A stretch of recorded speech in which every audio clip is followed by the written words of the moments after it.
deep dive into the contemporary history. Clearly, for now, it looks like a friendly contest. Let's see how this really plays out. Joining us on the broadcast, I'm open this question and this entire political hustle-bustle to our guest as well. Mr. PKD Nambiar, who's a political analyst, and Mr. George Kurian, who's a political strategist. Both are joining us on the broadcast. Good afternoon to both of you. Thank you so much for joining us on the broadcast. George, I'm coming to you first.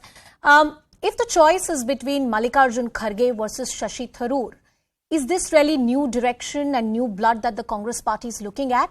Or perhaps it's the old product in a new box? Well, we have to appreciate. George, we're not able to hear you. I think there's a problem with your line. We'll just try and fix that. And meanwhile, let me go to Mr. PKD Nambiar. Mr. Nambiar, would you want to answer that question? How critical is this change in leadership? The choices right now, largely speaking, seem to be between Mr. Mallikarjun Kharge and Mr. Shashi Tharoor. Mr. Nambiar. Well, anybody whomsoever is following the politics in the last couple of months or couple of days at least will understand there is nothing called as really an election is happening in Congress. One, the people, Congress has made a joke out of their election process. The AICC president, which is supposed to be the head of the institution, head of the party, looks like a more of like again, it's not an election, a selection, but looks like a dummy president. The leadership is not changing. Only maybe a dummy president is going to come. The way things have, such a large party which ruled this country for 55 years is not even able to get a natural candidates on its own.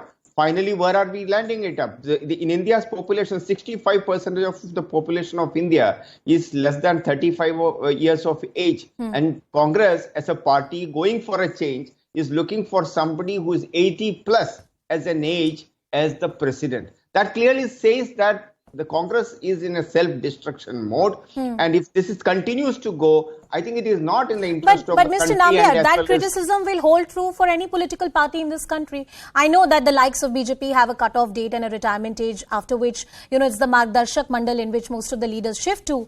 But age and politicians who are much older than the average age of this country is a factor which is not peculiar to the Congress party. Many things may be, but this is not. I'm absolutely in agreement with you. There are many other political parties do have this challenge, but my reference to this is coming from with regard to the Congress is that they have been looking for a change. Yeah. And this change they are not been looking from today, from the last 2014. It's almost 8 years. And number of Chintan Shibir had happened, and there was so much of hue and cry that there will be a new avatar is going to come. Yeah. That avatar is going to uplift the Congress, and this Congress with the new avatar is going to rule the country. No, that point I agree with you, George. I want to bring that point to you, Mr. Kurian. The fact that this was supposed to be a new direction, winds of change, a non-Gandhi phase that needed to come in.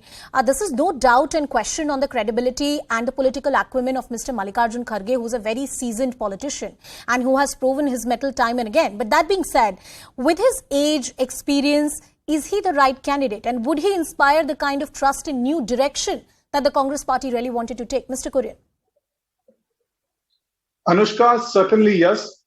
Mallikarjun Kharge as well as Shashi Tharoor, both are contenders as of right now for the Congress presidential elections. I have full confidence, and the entire Congress workers as well as the entire team put their faith and hope in both the candidates. And I'm sure the kind of experience both of them carry, Dr. Tharoor could be relatively new in politics, but he also has a lot of administrative experience to his credit. Whereas Mr. Kharge is a consecutive 9-time winner of elections and currently a Rajya Sabha leader of opposition. So he also carries, and both have been ministers in the past, Mallikarjun Kharge being the railway minister and labor and employment, Dr. Tharoor, carrying out external affairs ministry and human resource development. Mr. Kurian, I'm sorry, I'm interrupting.